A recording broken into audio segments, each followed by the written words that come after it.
July 1956, Saturday afternoon, a taxi leisurely turns off Dizengoff Street into a side turning. Close up on the taxi driver's face. He's wearing a blue baseball cap. Says the driver, "They went to their deaths like sheep. They asked their rabbis, 'Rabbis, should we run away to Israel or should we stay here in Europe?' And you know what all those great rabbis said? 'Don't leave, don't go to Israel. In Israel your souls will be in mortal peril. Jews, drive down Dizengoff Street on Shabbos afternoon in Tel Aviv. You're better off here in Lodz.'" So, I ran away in 1937. I came here, I got a job as a taxi driver. I used to be religious, but I gave it up. Those poor fools. Their ashes. And I'm alive and driving around Dizengoff on Shabbos afternoon. The picture freezes on the laugh of the driver. Dissolve. We hear the music of Shostakovich's 8th String Quartet. A large hearse is seen leaving a graveyard, pulling away. Cut to a freshly filled-in grave in the mid-distance. We track in. On the grave marker, there's a blue baseball cap.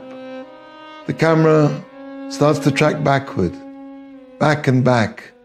All around are gravestones, other gravestones. The camera keeps tracking back through what seems to be like hundreds and hundreds of identical gravestones. They're all identical. And suddenly the camera stops and slowly tracks in on one of these gravestones, lingering on one of those thousands of identical stones. And at the top of the gravestone, there's a carving, 6 pieces of barbed wire arranged in the Star of David.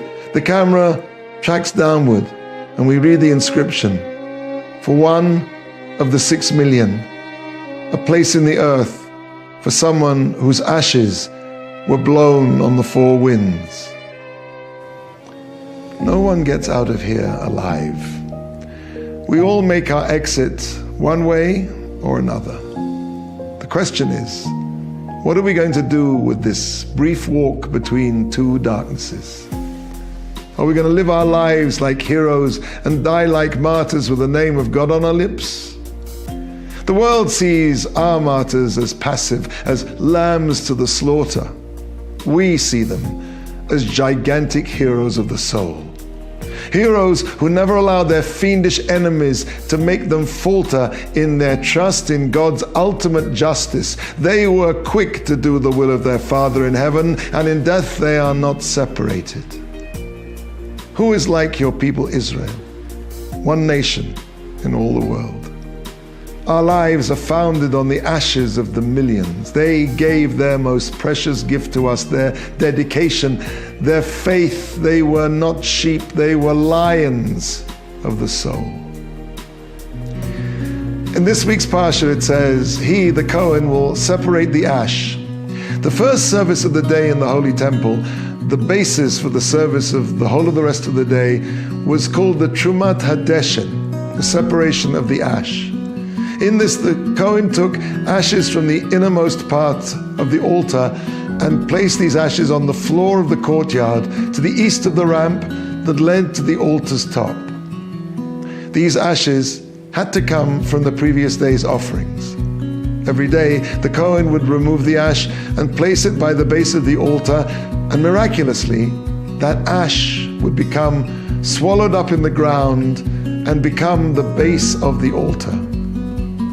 Our service of God is built on the ashes of those who were prepared to give up their lives to Mekadesh Shem Shamayim, to sanctify His name. May we be worthy of their sacrifice.